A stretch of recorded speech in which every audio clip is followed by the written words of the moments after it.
What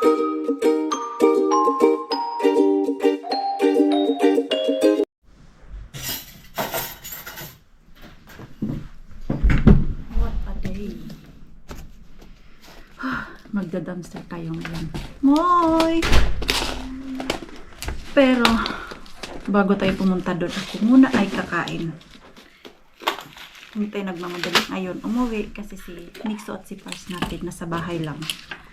So, dahil ako ay gutom na, kain muna ako. Nakuha ko doon sa room na nilinisan ko yogurt na may mga ganyan. Hindi ko kailangan bumili ng snack dahil nakalibre si Maringquini dun kanina. Ganito lang siya.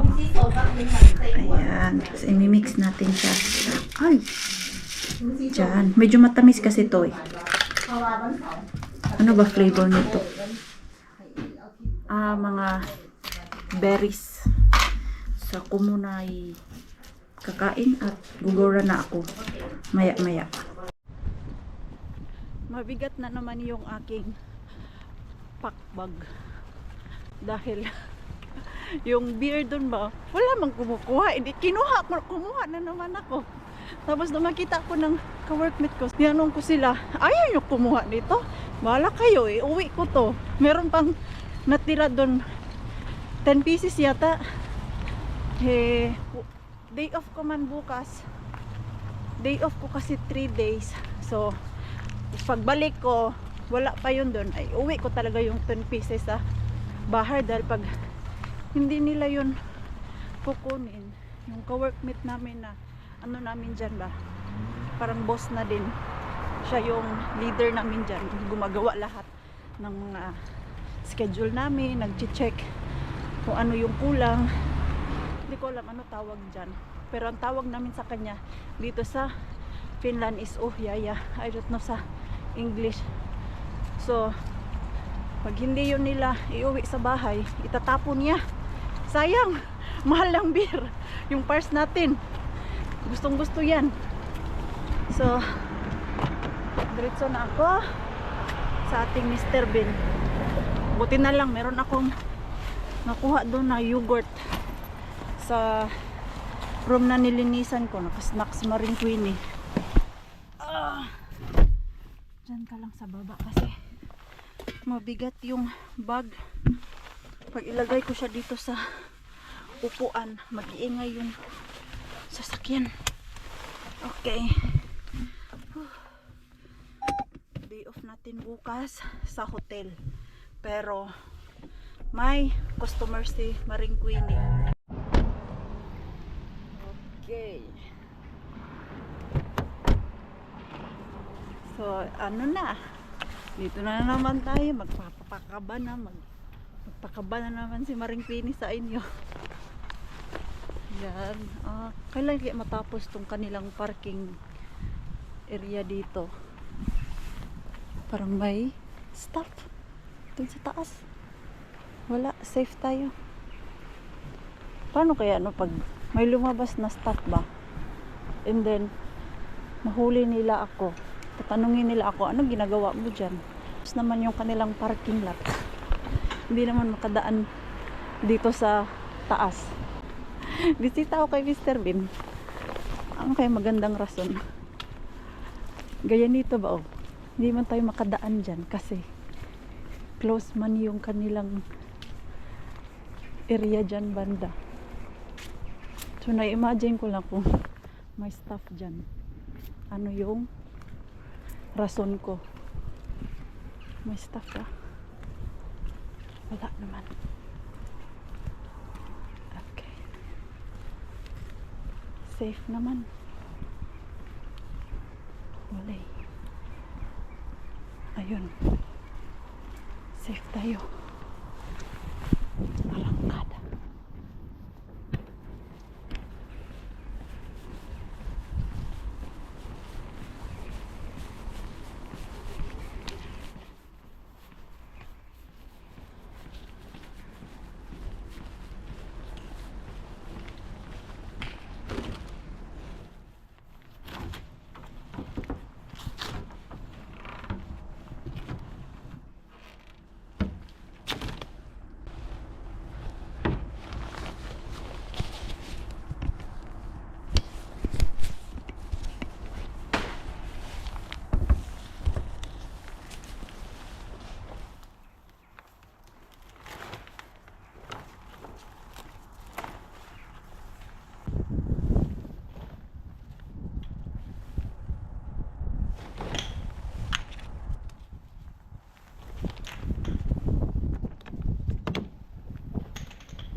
daming bigas.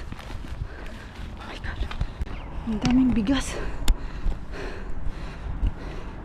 Babalik ako. Ihatid ko muna to dun sa sasakyan. Oh my God. Ilang kilo ba to? Ang bigat, super. Tingnan si Mariboy. Mamaya na ako mag-vlog. Shucks, ang sakit ng likod ko. Mabigat pala to. Sa isang bag, tag 5 kilos mga Mars.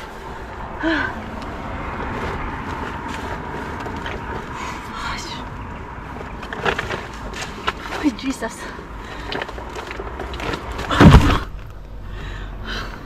Para ako nag-alsa ng isang sakong bigas dyan sa atin. Bakit nila ko tinapon? Thai Yasmin rice. Extra super quality. Pabalik pa ako. Kuha ako. Kasi meron pang laman yung bin eh.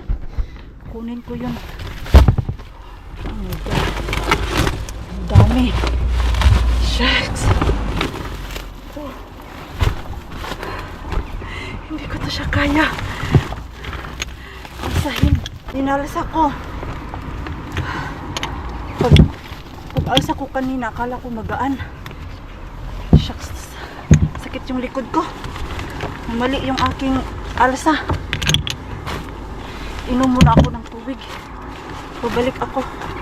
Maganda kasi itong bag na ginamit ko dahil ganyan siya umalaki. Ilipat ko nga yung sasakyan ko dun sa mas malapit.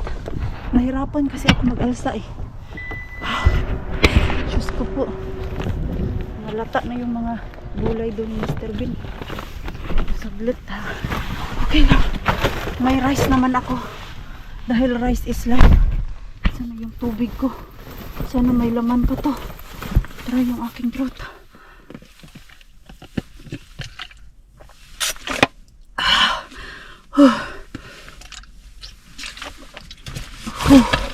Oh, shucks. Sakit sa likod.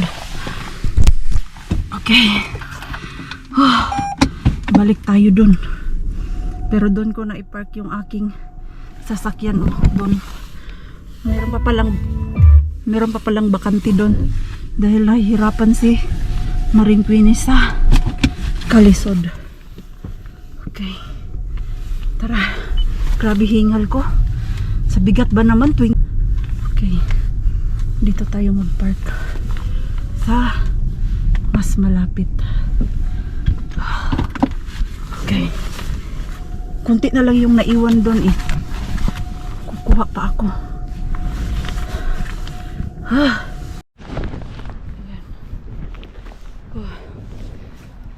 Sana di ako nakita doon sa camera nila. Hindi na ako nag-gloves kasi dry naman yung Mr. Bean.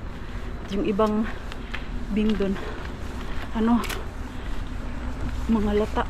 Oh, baka sabihin nyo na naman bakit hindi ko masyadong kinalkal. Hindi tayo pwede magtagal dyan. Kasi nung makita ko yung rice, doon ako nakafocus. Di bali nang walang gulay, basta may rice. Ayan. Sana wala nang lumabas. Bilisan natin. Ayan.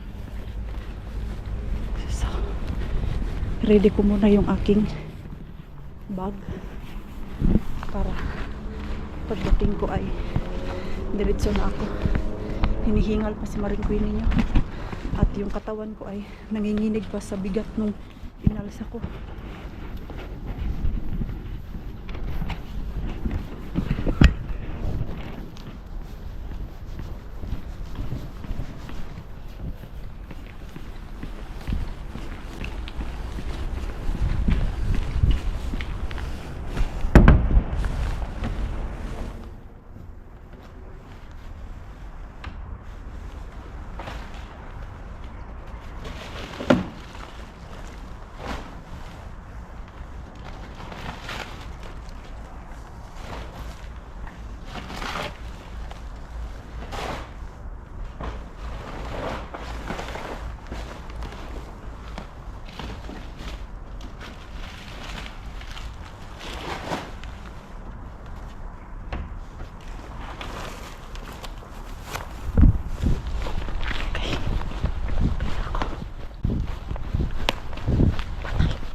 Yung sako ko parang madakdak lang eh.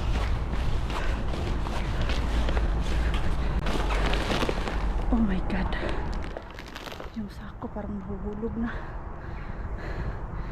Feel ko, ala, parang maano yung ano ko. Tawag niyan. Yung aking sako. Sa bigat ba naman? May cart ako. Ilagay ko doon yung bigas. Hindi ko na kayang alsahin. Sumasakit yung likod ko. Ba't di ko to nakita kanina? Yung cart. Di sana mabilis ako nakabalik doon. Ayan oh, may cart pala. Parang nag-grocery si Maring Queenie. Hala, ilang sacks yung tinapon nila. Ayan, may kuha ako ulit na 4 na sacks. Ito. Ayan oh. Ayan. So, yan. Ilang ano na? 1, 2, 3, 4, 5, 6. 6, 7, 8. 8 pack ng rice. Yung nakuha ni Maring Queenie ngayon. Ayan. Naku po, ang dami. Daming jackpot na rice. Bakit nila to tinapon? Eh, hindi naman na-expire ang rice. Why oh why? My first quality Thai rice pa oh. Yasmin rice pa. Meron pa ba? Wala na. So, yan yung harbat natin dyan sa ating Mr. Bean ngayon. Napakadaming rice. Naku po. Yan. Isauli ko muna yung cart doon sa parking. Nakita ko may lagayan ng cart doon. Ba't di ko to nakita kanina? Uy, sabi lang na ano si Mars na late reaction siya. Na-amaze, na-overwhelmed ako doon sa rice na nakuha ko. Huwag yun na po ako i-bash. Baka i-bash nyo na naman po ako. Bakit di ko ginamit? Hindi ko naman po nakita yan kanina. Sa sobrang nagmamadali na si Maring Queenie dahil baka nakita tayo ng staff ko. Wala talaga akong nakitang ibang bagay doon, kundi yung exit lang ang nakita ko. So, dito natin ilagay yan. Ayan. Oh, nanginginig pa ako sa bigat ng inalsa ko nung first hatid ko sa sasakyan. Uy, grabe. Sana hindi ko sumakit bukas yung likod ko. Kasi kanina, yung una kong alsa, ang ginamit ko, hindi yung legs, kundi yung aking back. Pag nag-alsa ka ng mabigat, dapat yung legs mo ang gagamitin mo, wag yung likod. Takot tuloy ako, baka alam niyo yung pag-alsa mo sa sobrang bigat ng inalsa mo, ma-fracture yung likod mo ba. Napakaano ko pa naman pagdating sa mga injured dahil sa gym, maingat ako sa gym pag nag-aalsa ako ng mabigat. Dahil delikado pag naano yung ating likod, na fractured. Tama yun, pagkasabi ko na fractured. Picturean ko nga, isin ko sa Timbulabog. Gusto nyo rice? Harbat to. Dahil may bigas na tayo, sana si Single Bean ay magbigay ng ulam. Tignan natin kung may harbat tayo dito ngayon sa ating Single Bean. Hindi ako makapaniwala pa din sa rice na naharbat ko today. Patulong ako niyang 5 hours mag-alsa. So, silipin natin to si Single Bean kung meron tayong mapapala.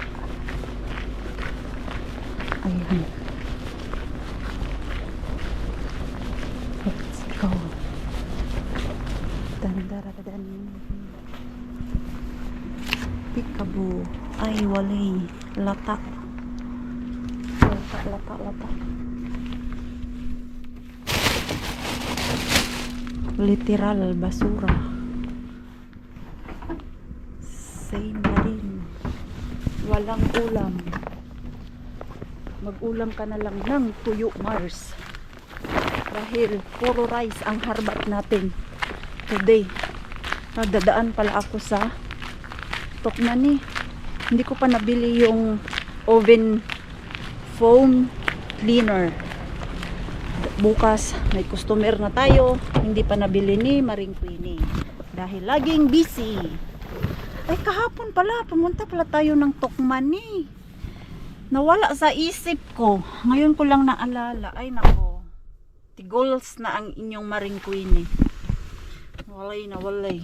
Huwag naman sanang palagi, Mars. Laging nakakalimot. So, dito lang ako. Banda mag-Tukmani. Madalian na kasi. Anong oras na? Bisitahin ko nga tong Mr. Bean dito. Bean, naalala nyo po to. Pero wala naman tayong nakukuha dito eh. Malay natin. This time ay may maharbat si Maring Queenie. Hindi pa naman ako nagdala ng bag. Tignan ko lang yung Bayoyate. Wow. May stuff. Abtikan Maring Queenie, makaikot eh. Naririnig ko nang may kumakabog. Akala ko mga ano lang bahagin-hangin, pero ano na, may lumabas na stuff. Oo, abtik si Maring Queenie. Oy, ano lang naman, saan na yung banda ha? Doon sa ko din.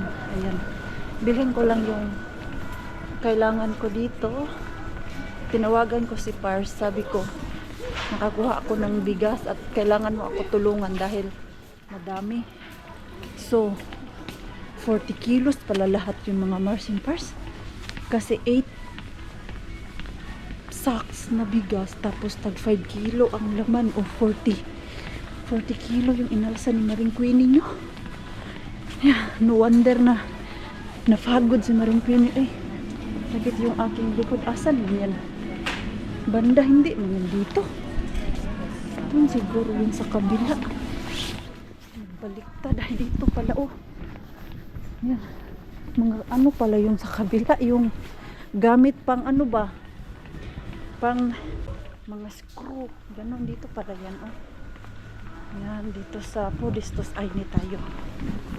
Ayan, tapos isang ganito pa, bumili ako nito, pero yung ano man to, sponge. Asan yung ano, isa, ito oh. Ito yung aking kailangan. Kasi yung binili ko, para dun lang yun sa bahay. So, hindi laging ano ba, yung mag palit-palit. Gula ko, lagay ko sa bag. Tapos tanggal na naman pag kailangan ko. Ito. Ayan, Eva. Ayan, ito. Ito yung hinahanap ko. Kasi ang binili ko is yan man. Ito yung maganda. Kasi pag spray mo nito, ang labas niya ay foam. Tapos, cling cling fling. Tama ba? Cling fling. Food wrap. Yung hindi ka sanay dito sa ano nila ba? Tukmani. Doon sa amin, memorize ko kung asan yung start, asan yung mga gamit. Dito.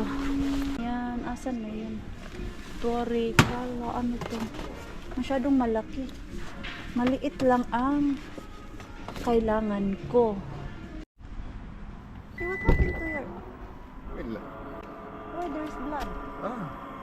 A shade. Oh. Sulle täytyy laittaa kassiin. Okay. Wait, I have another bag. May puti. Kasi nilatag ko pala to. Hindi ko rin maintindihan bakit nilatag ko. Here. It's much bigger. Joo. Rice is life, ha? Joo. Patulong ako kay Rice kasi hindi ko na kaya alsahin to. Se on hyvä. Heavy? Here's the other one. Ayan. Lagay natin dyan. Meron. Like that. Very heavy. Okay, careful, it won't. Joo. Because I heard Right. there, it's already like Crack.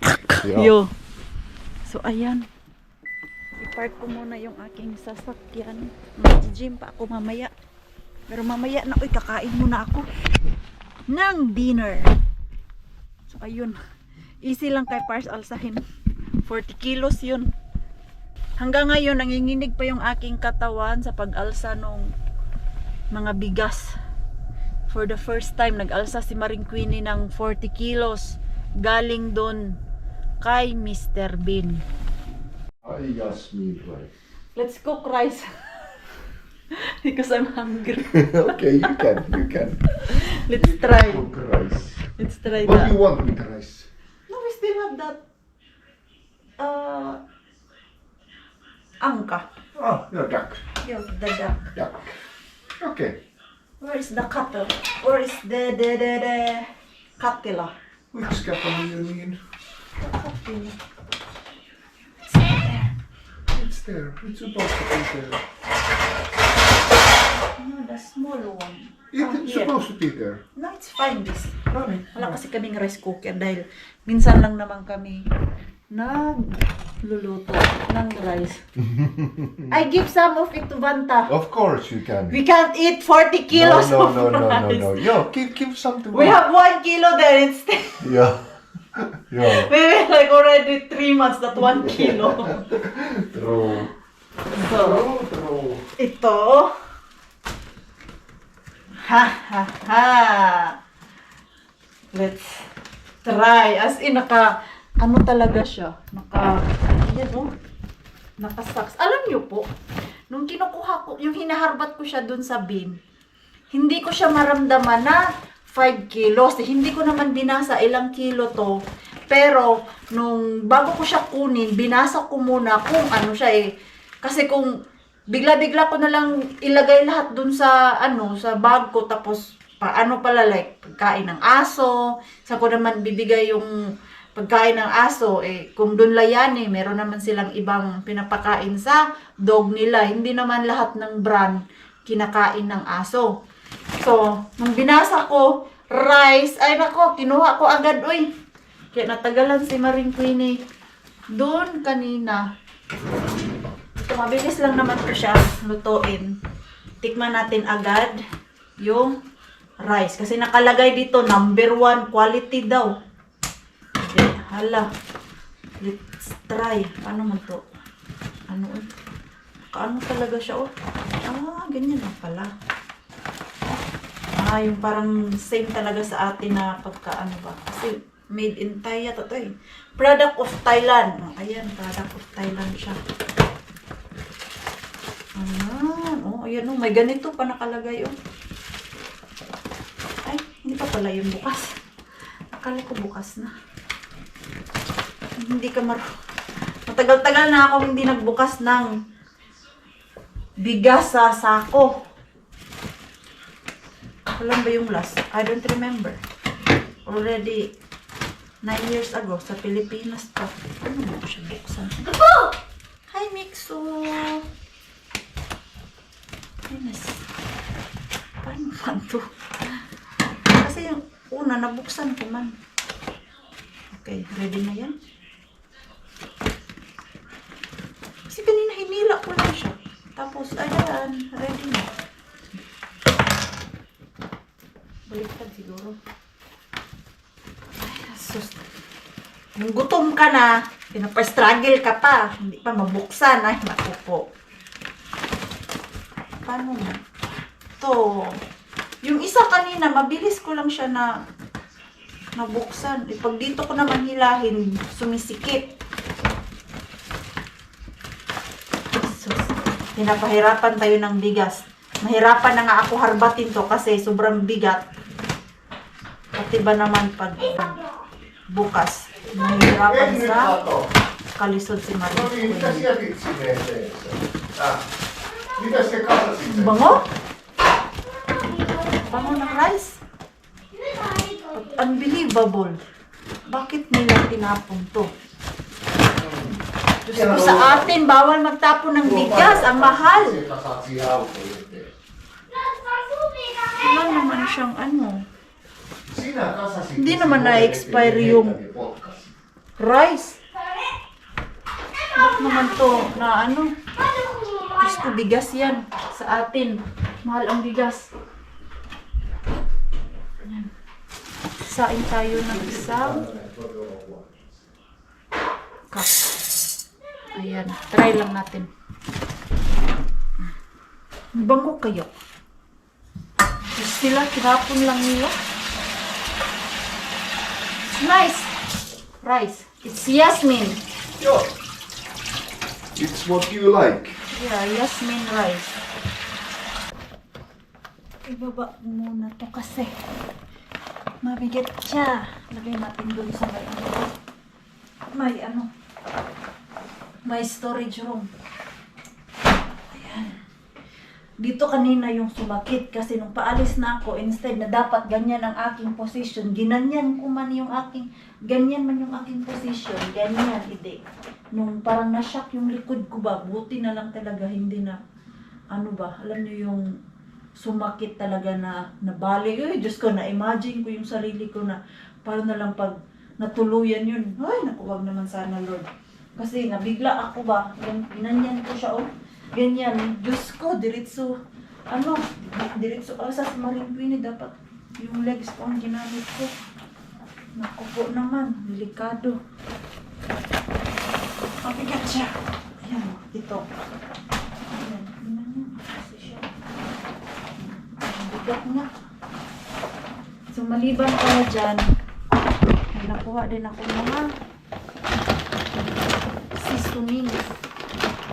Merong sesame seeds. Ano to siya? Valmuro. Ano man to? Hindi ko alam anong klaseng ano to. Mga seasoning. Ang alam ko lang yung sesame. Ito, ano naman to siya? Makulo na yung ating rice. Ito ang hindi ko alam. Ano yan? Tanungin ko nga mamaya si Pars, ano ang mga to. Ayan, kuha ako ng 9 na bottle, tapos mango, papaya, salsa, at tropical salsa. Ayan, pang taco.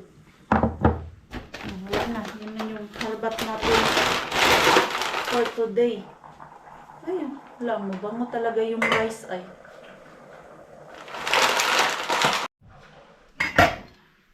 Rice is ready, Rakas. Swimman. How about mixo? Parang gutom na gutom si Maringguini ngayon.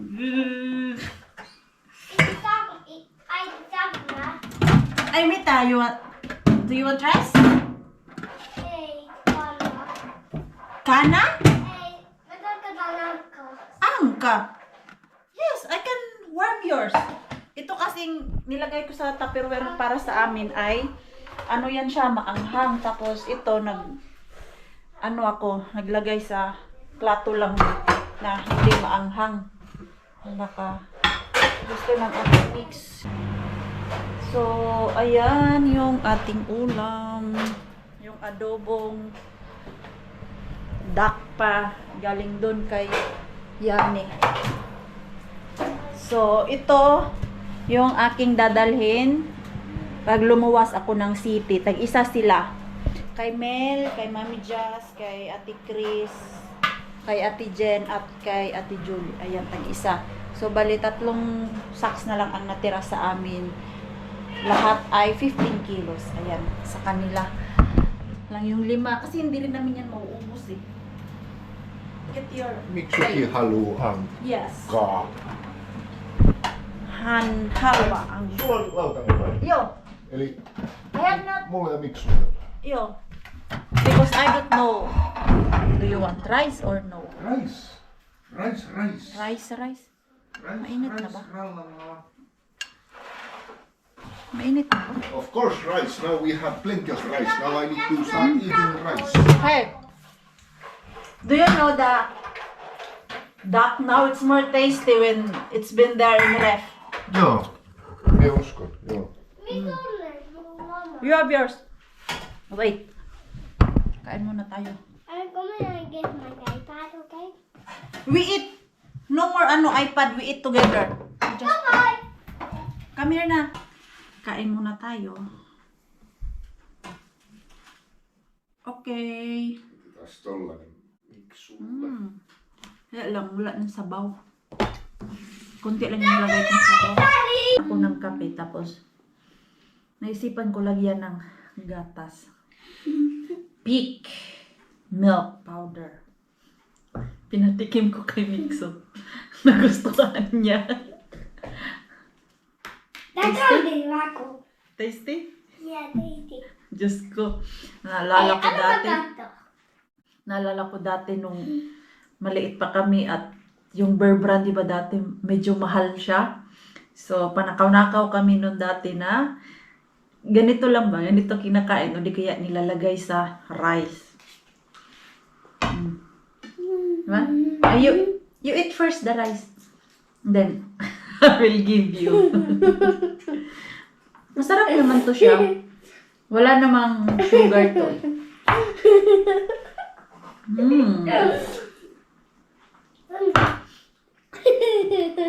Oh. Oh. Ay, sus, naglalaro lang pala. I told you, don't speak when I put that because it's powder. Ayan, manihin yung mukha niya. Sa sobrang bigat kanina nung inalsa ko yung sako bag, nagmarka. Ewan ko lang kung kita nyo, ayan oh. Tapos dito pa, ayan, ayan. Kasi ginanyan ko siya oh. Yung inalsa ko ba kasi nga sobrang bigat. Tapos dito. Ikaw ba naman, first batch? Ilang kilo yun? 4 ba yun? 4 na bag ba yung nakuha ko? 5. 25 kilo. Inalsa ng isang beses. Sobrang bigat. Grabe talaga. Hindi ko talaga ma-imagine kanina yung aura ko ba na ganyan. Sige Mars, ang layo pa ng parking. Kailan kaya matapos yung parking nila doon para pag may another jackpot na naman tayo ay hindi na mabigatan si Maring Queen niya. Ay na, ang layo-layo ng park. Doon ako nakapark nung una, yung sa may unahan or sa kabilang kanto, doon sa kabilang side. Dahil nung pagdating ko, akala ko wala nang space doon sa pinaparkingan ko malapit sa, yung sa kanto talaga. Pero nung dumaan ako, pwede pa pala isa doon. So, magpalit lang ako ng damit at ako ay pupunta ng gym.